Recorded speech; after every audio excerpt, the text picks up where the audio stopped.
कि अपने लोगों के साथ एक झाटू की पुजारन के पास जाता है। वो उसे कहता है कि तुमने अपने राजा के खिलाफ बहुत गुनाह किए हैं, जिसके बदले तुम्हें मौत की सजा मिलती है। पुजारन उसे रहम की भीख मांगती है, जिस पर अजगर जोराट कहता है कि फ्रांस के राजकुमार की शादी हमारे राजा की बेटी राजकुमारी बबीता से हो रही है, लेकिन उससे शादी तो मैं करना चाहता हूँ। इस पर झाटू की पुजारन उसे कहती है कि अगर तुम चाहो तो राजकुमारी की शादी तुमसे हो सकती है। अजगर जोराट कहता है कि कल राजकुमार के आने की खुशी में राजा ने एक पार्टी रखी है। दावत खत्म होने से पहले तुम्हें उस दूल्हे को खत्म करना होगा। अगर तुमने ये काम कर दिया तो मैं तुम्हें इनाम में बहुत सारा सोना दूंगा, लेकिन अगर तुम ये काम नहीं कर पाई तो तुम्हें मिलेगी मौत। इसके बाद हम फ्रांस के राजकुमार जाबाज झिंगुर को देखते हैं, जो कि बहुत ज्यादा बहादुर था, निडर भी था और एक योद्धा भी था। ये अपने माँ बाप और अपने एक पालतू नौकर गीदड़ भपकी के साथ राजकुमार बबीता के पास उसका हाथ मांगने जा रहा था। रास्ते में उन्हें कुछ गांव वाले मिलते हैं, जो उन्हें बताते हैं कि जंगल में ऐसे ऐसे भूत हैं जो तुम्हें कच्चा खा जाएंगे। गीदड़ भपकी की फटकर 64 हो जाती है और वो राजकुमार से कहता है कि महाराज हमें इस जंगल में नहीं जाना चाहिए, लेकिन इस पर राजकुमार उसे घुसंड पिलाता है। फिर रास्ते में उन्हें कुछ बदमाश दिखाई देते हैं, जो कुछ बेचारी औरतों की इज्जत लूट रहे थे। राजकुमार ये देखकर जल्दी से उसके पास जाता है और फिर बदमाशों को खत्म करके उन औरतों को बचा लेता है। आगे राजकुमार राजकुमारी बबीता के पास जाता है और राजकुमार को देखते ही बबीता का सिमक्स करने का मन करने लगता है। राजकुमारी उनसे कहती है कि मैंने सुना है कि आप यहाँ पर मेरी गुलाबी लेने आए हो। राजकुमार कहता है कि आपने सही सुना है, और मैंने तो ये भी सुना है कि आप इस राज्य की सबसे सुंदर औरत हैं, लेकिन ये सच नहीं। अभी सुनकर राजकुमारी गुस्सा हो जाती है, पर तभी राजकुमार उसे कहता है कि आप इस राज्य की नहीं बल्कि पूरे ब्रह्मांड की सबसे सुंदर औरत हो। साला पिंकी लेने के लिए भी क्या क्या झूठ बोलना पड़ता है। अभी सुनकर राजकुमारी खुश हो जाती है और उसे एक लॉकेट देती है, जो कि राजकुमारी के बालों से बना था। वो कहती है कि तुम मुझे छोड़कर कभी मत जाना। जिसके बाद वो दोनों एक दूसरे को चूसने ही वाले थे कि तभी वहाँ पर राजकुमारी की नौकरानी उन्हें रोक देती है। कहती है कि आपको शादी से पहले ये वैश्यों वाली हरकतें नहीं करनी चाहिए। फिर उसी रात महल में एक बहुत बड़ी पार्टी रखी जाती है, जहाँ पर अजगर जोराट भी था, जो कि राजकुमार जाबाज झिंगुर को ही देख रहा था।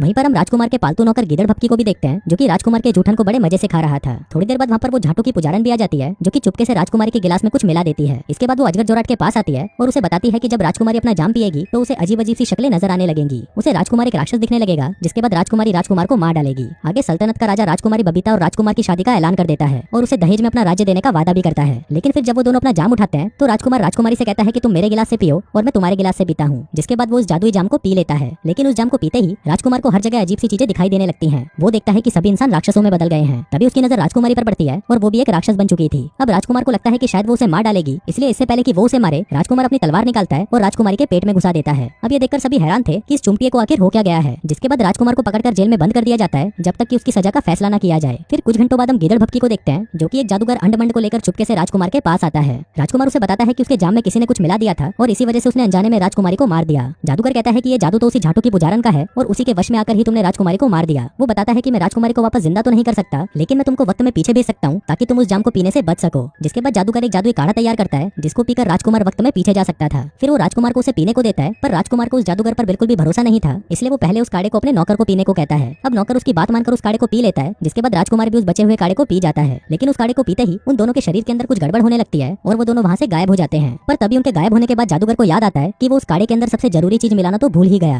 वहीं पर हम उन दोनों को देखते हैं, जो कि वक्त में पीछे जाने की बजाय 21वीं सदी के एक म्यूजियम में पहुंच गए थे। तभी उन दोनों को होश आता है, जिनको देखकर वहाँ के सभी लोगों की फटकर 64 हो जाती है। अब उन दोनों को कुछ समझ नहीं आ रहा था कि यहाँ पर हो क्या रहा है, पर तभी राजकुमार जाबाज अपनी तलवार निकाल लेता है, जिसको देखकर वहाँ के सभी लोग भागने लगते हैं और म्यूजियम में भगदड़ मच जाती है। राजकुमार कहता है कि शायद हम नर्क में आ गए हैं, इसलिए हमें नर्क के देवता से मिलकर रहम की भीख मांगनी होगी। अब वो दोनों नर्क के देवता को ढूंढते ढूंढते म्यूजियम की पार्किंग में आ जाते हैं, जहाँ पर उन्हें कार आती दिखाई देती है। राजकुमार कहता है कि शायद ये नर्क का राक्षस है और हमें मारने आ रहा है। जिसके बाद वो अपनी तलवार से उस कार को तोड़ देता है। इसके बाद वो फिर से म्यूजियम में आते हैं, जहाँ पर उन्हें एक दीवार पर गॉड की फोटो लगी हुई दिखाई देती है। अब ये देखकर वो दोनों घुटनों पर बैठ जाते हैं और भगवान से प्रार्थना करने लगते हैं कि हमें इस नर्क से निकाल दीजिए। इसी दौरान वहाँ पर पुलिस आ जाती है और उन दोनों को अरेस्ट कर लेती है। इसके बाद हम उसी म्यूजियम में काम करने वाली एक आर्ट एक्सपर्ट जालिम जूली को देखते हैं, जो कि बिल्कुल राजकुमारी बबीता की तरह ही दिखाई देती थी। पुलिस वाले उसको अपने पास बुलाकर वो सब सामान दिखाते हैं, जिसको उन्होंने उस राजकुमार और उसके नौकर के पास से जब्त किया था। फिर जब जालिम जूली उस सामान को देखती है तो वो कहती है कि ये सामान हमारे म्यूजियम का नहीं है। तभी वो राजकुमार की अंगूठी देखती है, जिसमें उसके परिवार का निशान बना हुआ था। इसके बाद जूली उन दोनों से मिलने जाती है, जिसको देखकर उन दोनों को लगता है कि यही राजकुमारी बबीता है। अब राजकुमार जालिम जूली के पास आता है और उसे किस करने की कोशिश करने लगता है, पर तभी पुलिस वाले उसे दबोच लेते हैं और उसे कुत्तों की तरह मारने लगते हैं। लेकिन तभी जूली उन्हें रोक देती है और कहती है कि जरूर ये मेरा कजन भाई हो सकता है, जो कि कुछ सालों पहले समुद्र में गायब हो गया था। क्योंकि पुलिस वालों को उसकी लाश नहीं मिली थी, तो उसके हिस्से की सारी जायदाद मेरे नाम हो गई थी। इसी दौरान राजकुमार दीवार पर लगा हुआ एक कैलेंडर देखता है और तब उसे समझ आता है कि वो दोनों गलती से भविष्य में आ गए हैं। उधर जूली अपने मंगेतर हंटर को फोन करती है और उसे बताती है कि मेरा भाई वापस आ गया है, लेकिन उसकी दिमागी हालत बहुत खराब है। अब ये सुनकर हंटर परेशान हो जाता है, क्योंकि वो जूली से शादी सिर्फ उसके पैसों के लिए कर रहा था। असल में तो उसकी गर्लफ्रेंड ये चवन्नी छाप थी, जो कि हमेशा ही हंटर से अपनी पिंकी पिटवाने के मूड में रहती थी।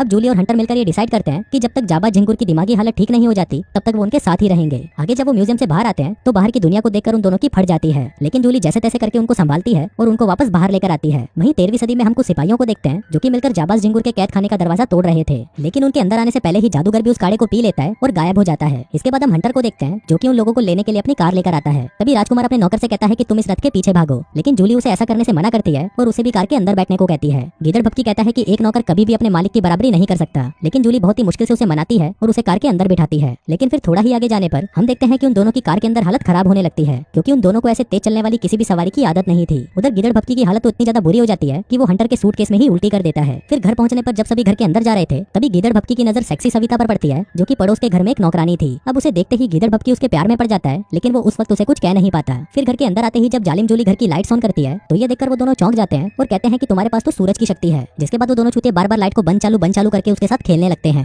आगे जाबाज झिंगुर जूली को समझाने की कोशिश करता है कि कैसे वो गलती से फ्यूचर में आ गया है और अब उन्हें वापस जाने के लिए एक जादूगर की जरूरत पड़ेगी। उधर गिदड़ भक्की भी पूरे घर में तबाही मचा देता है, यहाँ तक कि वो कुत्ते का खाना भी खा जाता है जो उसे काफी टेस्टी लगता है। अब क्योंकि उन दोनों के शरीर में से बहुत बदबू आ रही थी तो जूली उन दोनों को नहलाने के लिए बाथरूम में लेके जाती है। लेकिन वहाँ पर रखे हुए कमोड को देखकर उन दोनों को लगता है कि ये कोई सिंहासन है। जिसके बाद वो उस कमोड को खोलते हैं और उसके अंदर पड़े हुए पानी से मुंह धोने लगते हैं। आगे वो दोनों मिलकर पूरे बाथरूम का सत्यानाश कर देते हैं। अब ये देखकर हंटर एक 5 स्टार होटल में 2 कमरे बुक कर लेता है और उन दोनों को वहाँ पर नहाने के लिए कहता है। इसके बाद जब वो लोग बाथरूम में नहाने जाते हैं तो वहाँ पर पड़ी हुई वो सारी चीजों को बाथटब में डाल देते हैं। उधर गिदड़ भक्की एक परफ्यूम की बोतल उठाता है और उसे शराब समझकर पीने लगता है। लेकिन तभी जाबाज झिंगुर उसे कहता है कि अबे होती है, ये कोई शराब नहीं बल्कि खुशबू वाला तेल है। जिसके बाद वो उसको भी बाथटब में डालकर उससे नहाने लगता है। फिर उसी रात वो चारों शहर के सबसे महंगे रेस्टोरेंट में खाना खाने जाते हैं। लेकिन वहाँ पर गिदड़ भक्की उनके साथ नहीं बैठता, बल्कि उसे तो हमेशा से ही अपने महाराज की जूठन खाने की आदत थी। लेकिन उसकी इन हरकतों से रेस्टोरेंट में बैठे बाकी लोगों को प्रॉब्लम हो रही थी। फिर थोड़ी देर बाद वहाँ पर एक वेटर आता है और उन्हें गिदड़ भक्की को ऊपर बिठाने को कहता है, पर इस पर राजकुमार झिंगुर कहता है कि नहीं, ये नौकर है और ये नीचे ही बैठेगा। पर तभी जूली उसे रिक्वेस्ट करती है कि प्लीज इसे ऊपर बिठा लो। जिस पर राजकुमार झिंगुर उसकी बात मान लेता है और गिदड़ भक्की को अपने पास बिठा लेता है। फिर थोड़ी देर बाद गिदड़ भक्की को जोर की टट्टी लग जाती है तो इस पर राजकुमार झिंगुर उसे कहता है कि जाओ बाहर जाकर जंगल में करके आओ। अब गिदड़ भक्की घूमते घूमते एक बाथरूम में घुस जाता है, जहाँ पर वो गिरते हुए पानी को फव्वारा समझकर उसके साथ खेलने लगता है। तभी वो नीचे से फिनाइल की एक गोली उठाता है और कहता है कि ये मिश्री तो बहुत ही शानदार है। वो एक आदमी को उसे खाने के लिए बोलता है, पर वो आदमी घबराकर वहाँ से भाग जाता है। उधर हम हंटर को देखते हैं जो कि उन लोगों से जायदाद के बारे में बात कर रहा था। इस पर राजकुमार झिंगुर कहता है कि सारी जायदाद तो जूली की है, जो सुनकर हंटर बहुत ज्यादा खुश होता है। दूसरी तरफ हम गिदड़ भक्की को देखते हैं जो कि चुपके से किचन में घुसता है और वहाँ से एक मुर्गा चुराकर भाग जाता है। इसके बाद वो उस मुर्गे को भट्टी में सेकने लगता है, पर तभी होटल का स्टाफ उसे देख लेता है और उसके पीछे पड़ जाता है। अब गिदड़ भक्की ने जो भी नुकसान किया था उस सबका बिल हंटर को देना पड़ता है। फिर होटल से बाहर आकर गिदड़ भक्की वो फिनाइल की गोली निकालता है और सबसे कहता है कि ये मिश्री खाओ, ये बहुत ज्यादा अच्छी है, जिसको सभी लोग बहुत चाव से खा भी जाते हैं। आगे घर आने के बाद जब वो तीनों अपने रूम में जाते हैं तो वहाँ पर टीवी को देखकर वो दोनों हैरान रह जाते हैं। उनको लगता है कि शायद इस जादुई डिब्बे ने लोगों को अपने अंदर बंद कर लिया है, इसलिए वो उस टीवी को तोड़ देते हैं, लेकिन उसके अंदर से कोई भी बाहर नहीं आता। दूसरी तरफ वो जादूगर भी उसी म्यूजियम में पहुंच जाता है और राजकुमार झिंगुर को ढूंढने के लिए निकल पड़ता है। अगली सुबह राजकुमार झिंगुर जूली को उठाता है और कहता है कि चलो हमें जादूगर को ढूंढने जाना है। वहीं जब गिदड़ भक्की अपने घर से बाहर आता है तो उसकी नजर सविता पर पड़ती है, जिसका मालिक उस पर चिल्ला रहा था। अब ये देखकर गिदड़ भक्की को उस पर गुस्सा आता है, जिसके बाद वो उस आदमी के पास जाता है और उसे कहता है कि इस लड़की से माफी मांग, नहीं तो मैं अभी तेरे कंचे काट दूंगा। अब ये सुनकर उस आदमी की फट जाती है और वो माफी के तौर पर सविता के पैरों को चूमने लगता है। लेकिन तभी वहाँ पर जूली और राजकुमार झिंगुर पहुंच जाते हैं और गिदड़ भक्की को ऐसा करने से रोक देते हैं। जिसके बाद राजकुमार उसे सजा के तौर पर पूरे दिन सविता के साथ रहने को कहता है। काश ऐसी सजा मुझे भी मिलती। जिसके बाद वो दोनों जादूगर को ढूंढने के लिए बाहर चले जाते हैं। उधर गिदड़ भक्की सविता को बताता है कि मैं महाराज का पालतू नौकर हूँ और जिंदगी भर अपने महाराज की सेवा करता रहूंगा। ये सुनकर सविता उसे कहती है कि तुम अपने महाराज को छोड़ क्यों नहीं देते, क्योंकि तुम्हें भी तो बाकियों की तरह आजाद रहने का हक है। लेकिन गिदड़ भक्की उसे कहता है कि नहीं, मेरे लिए तो मेरे महाराज ही सब कुछ है।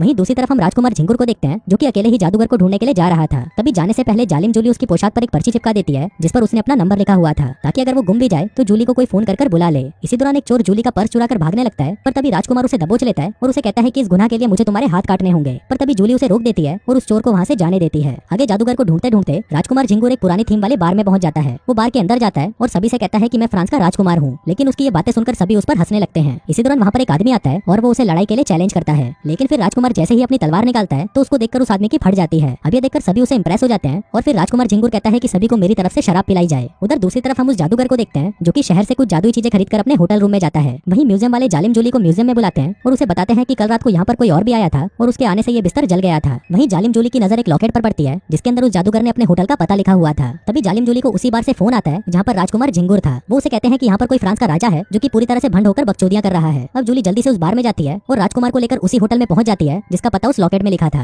अब जादूगर को देखते ही राजकुमार उस पर गुस्सा हो जाता है, पर वो जादूगर उसे भरोसा दिलाता है कि इस बार वो काढ़ा बिल्कुल सही बनाएगा, लेकिन इसके लिए उन लोगों को शाम तक का इंतजार करना होगा। अब उन दोनों के वहाँ से जाते ही जादूगर फिर से अपने काम में लग जाता है, लेकिन इसी दौरान वहाँ पर एक जोर का धमाका होता है जिससे जादूगर का शरीर लोहे का बनकर टुकड़ों में बढ़ जाता है। उधर दूसरी तरफ सविता गिदड़ भक्की को अपने साथ घुमाने ले जाती है। इसी दौरान गिदड़ भक्की कहता है कि मेरे पास बेशकीमती पत्थर हैं। फिर उनमें से एक पत्थर सविता बेच देती है जिसके बदले उसे $50 मिलियन मिलते हैं। अब उन पैसों से वो दोनों ऐश करते हैं, जिस दौरान सविता गिदड़ भक्की से कहती है कि तुम ये अपनी नौकरी छोड़ दो और मेरे साथ भाग चलो। वहीं जालिम जूली और राजकुमार झिंगुर भी डिनर के लिए जाते हैं, जहाँ पर राजकुमार जालिम जूली से कहता है कि मैं हमेशा तुम्हारी रक्षा करूंगा। जालिम जूली कहती है कि मैं हूँ ही इतनी कमजोर कि सभी को मेरी रक्षा करनी पड़ती है। इस पर राजकुमार उसे कहता है कि तुम कमजोर नहीं हो, तुम मेरी वंशज हो और हम सब बहादुर हैं। जिसके बाद वो जालिम जूली को तलवार चलाना सिखाता है। इसके बाद हम हंटर और उसकी गर्लफ्रेंड को देखते हैं जो कि एक क्लब में पार्टी करने आते हैं, लेकिन उनको नहीं पता था कि गिदड़ भक्की और सविता भी उसी क्लब में थे। फिर जब गिदड़ भक्की उन दोनों को साथ में देख लेता है तो हंटर बहाना बनाते हुए कहता है कि ये मेरी बहन है, जो सुनकर उसकी गर्लफ्रेंड चवन्नी छाप चिढ़ जाती है और वहाँ से भाग जाती है। लेकिन जाते वक्त वो अपना पर्स वहीं पर भूल जाती है, जिसको गिदड़ गीदड़ भक्ति अपने पास रख लेता है। दूसरी तरफ हम उस जादूगर को देखते हैं जो कि एक मंत्र पढ़ता है और अपने शरीर को वापस जोड़ लेता है। इसके बाद वो जालिम जूली के घर पर आता है और वहाँ पर अपना काढ़ा बनाने का काम करना शुरू कर देता है। वहीं घर आकर राजकुमार झिंगुर गीदड़ भक्ति से कहता है कि अब वापस जाने का समय आ चुका है, लेकिन गीदड़ भक्ति उसे साथ चलने से मना कर देता है और कहता है कि मैं सेक्सी सविता के साथ यहीं पर 21वीं सदी में ही रहना चाहता हूँ। अब ये सुनकर राजकुमार उस पर गुस्सा करने लगता है, पर तभी जालिम जूली के समझाने पर वो मान जाता है। फिर वहाँ से जाने से पहले गीदड़ भक्ति जालिम जूली को चवन्नी छाप का पर्स देता है और कहता है कि मैंने कल हंटर को उसकी बहन के साथ क्लब में देखा था। अब ये सुनकर जालिम जूली को हंटर पर शक हो गया था, क्योंकि हंटर की असल में कोई बहन ही नहीं थी। आगे जब हंटर भी वहाँ पर आता है तो राजकुमार झिंगुर उसे जूली को धोखा देने के लिए सजा देने लगता है, लेकिन तभी जूली उसे कहती है कि ये काम तो मैं अपने हाथों से करूंगी। जिसके बाद वो हंटर से ब्रेकअप कर लेती है और उसे धक्के देकर अपने घर से बाहर फेंक देती है। वहीं जादूगर ने भी उस काढ़े को तैयार कर लिया था और वो उन्हें कहता है कि तुमको उस काढ़े को वहीं पर पीना होगा जहाँ पर तुम लोग प्रकट हुए थे। लेकिन फिर जैसे ही वो लोग तैयार होकर घर से बाहर निकलते हैं तभी पुलिस उनके पीछे पड़ जाती है, जिसको हंटर ने बुलाया था, क्योंकि हंटर ने पता लगा लिया था कि राजकुमार झिंगुर जालिम जूली का भाई नहीं है। लेकिन तभी वो लोग घोड़ों की सवारी करते हुए और पुलिस से बचते हुए उस म्यूजियम तक पहुंच जाते हैं। फिर जाने से पहले राजकुमार झिंगुर जालिम जूली को वही नेकलेस देता है जो कि उसे राजकुमारी बबीता ने दिया था। अब इससे पहले कि पुलिस उन्हें पकड़ पाती, वो लोग काढ़ा पीकर वहाँ से गायब हो जाते हैं। जिसके बाद वो लोग वापस समय में पीछे चले जाते हैं, जहाँ पर राजकुमार झिंगुर उस चुड़ैल की बनाई हुई जादुई ड्रिंक को अजगर जोराट को पीने को कहता है, लेकिन अजगर जोराट उस ड्रिंक को नहीं पीता और महल की छत से कूदकर नीचे गिर जाता है। अब फाइनली राजकुमारी बबीता और राजकुमार की शादी हो जाती है और वो लोग खुशी खुशी अपनी जिंदगी को जीने लगते हैं। और दोस्तों इसी के साथ ही ये कहानी यहीं खत्म